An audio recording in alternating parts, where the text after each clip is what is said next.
are going to be talking about snitching, right?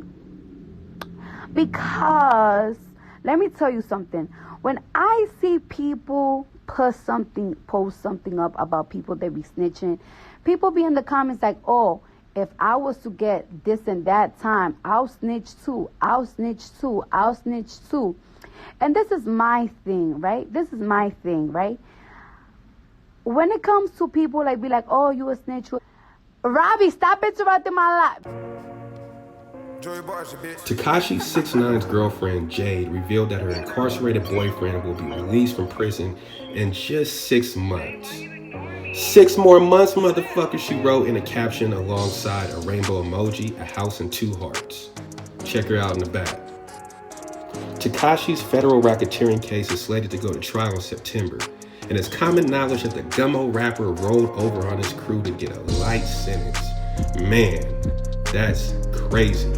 9 of the 11 people charged in the federal case have pleaded guilty.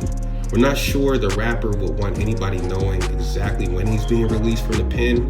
Many rappers and entertainers have turned their back on him after it was revealed that he ratted his crew out to save his own bacon.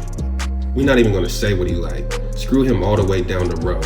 He did some actions that he can't come back from, so his name is non-mentionable, Jim Jones said to Tekashi back in June. I grew up in an era where certain things you cannot come back from. It's no fixing that. You dig? You black forever. You dig? You a rat forever. Yeah, what Tekashi did is insane. We're not gonna lie, he was very entertaining, but that doesn't make up for what he did. That was disloyal.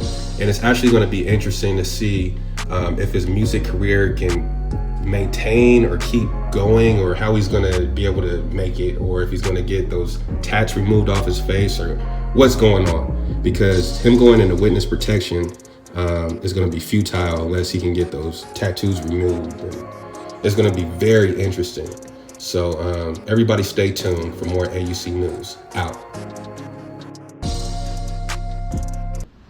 When there's like, when you are just a regular pedestrian, when you like a regular person in life, and you in a situation like, you know, you probably were in the street and somebody robbed you, or like somebody's abusing you, or you know, some fuck shit happened. You know, we don't tell people like, oh, don't go to the police, oh, don't snitch, don't that.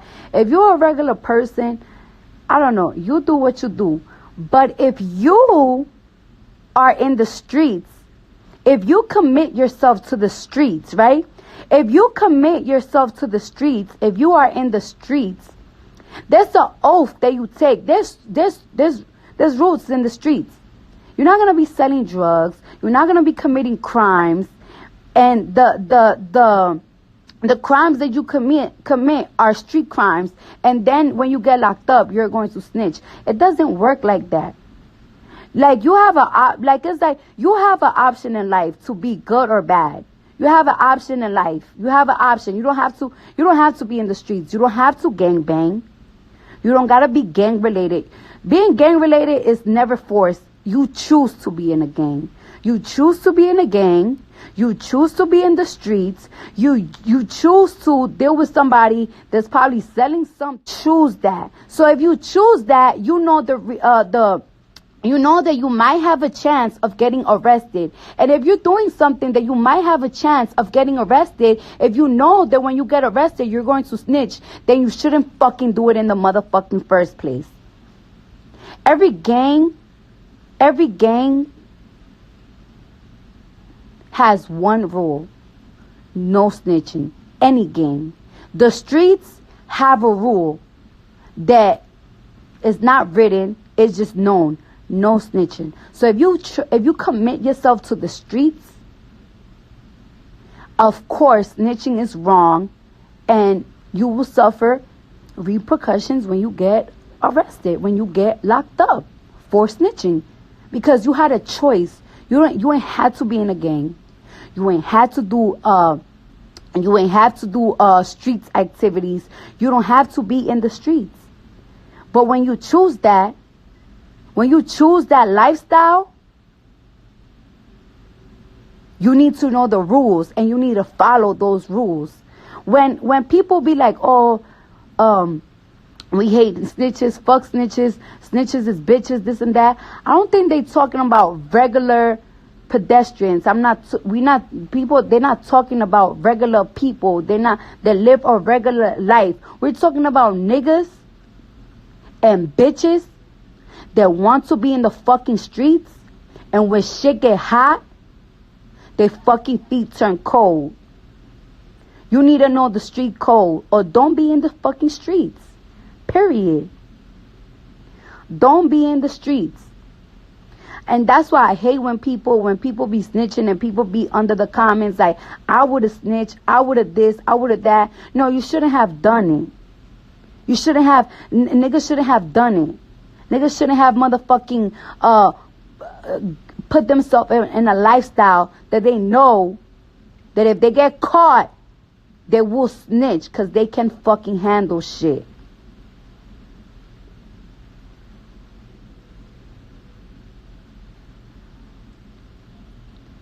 Like, everybody's gonna get fucked because you couldn't keep your mouth quiet. That's why you shouldn't be a fucking crime. You got a choice. Nobody tells you or force you to do fuck shit. Nobody forced you to be in the streets. Nobody forced you for none of that. That's why it's a motherfucking problem when niggas snitch. People ain't expecting a fucking teacher to, if God forbid they put themselves through something, not to say nothing. People don't expect fucking a regular person, if they go through a dilemma, not, give a report or anything. Shit like that happens. But if you a person and you from the streets and you chose the street life, you already know the codes. So if you know the type of situation that the streets gonna put you in, and if you get locked up and you snitching, then you shouldn't be in the fucking streets. And that's why we don't feel fucking bad for snitches, because you had that choice from the beginning.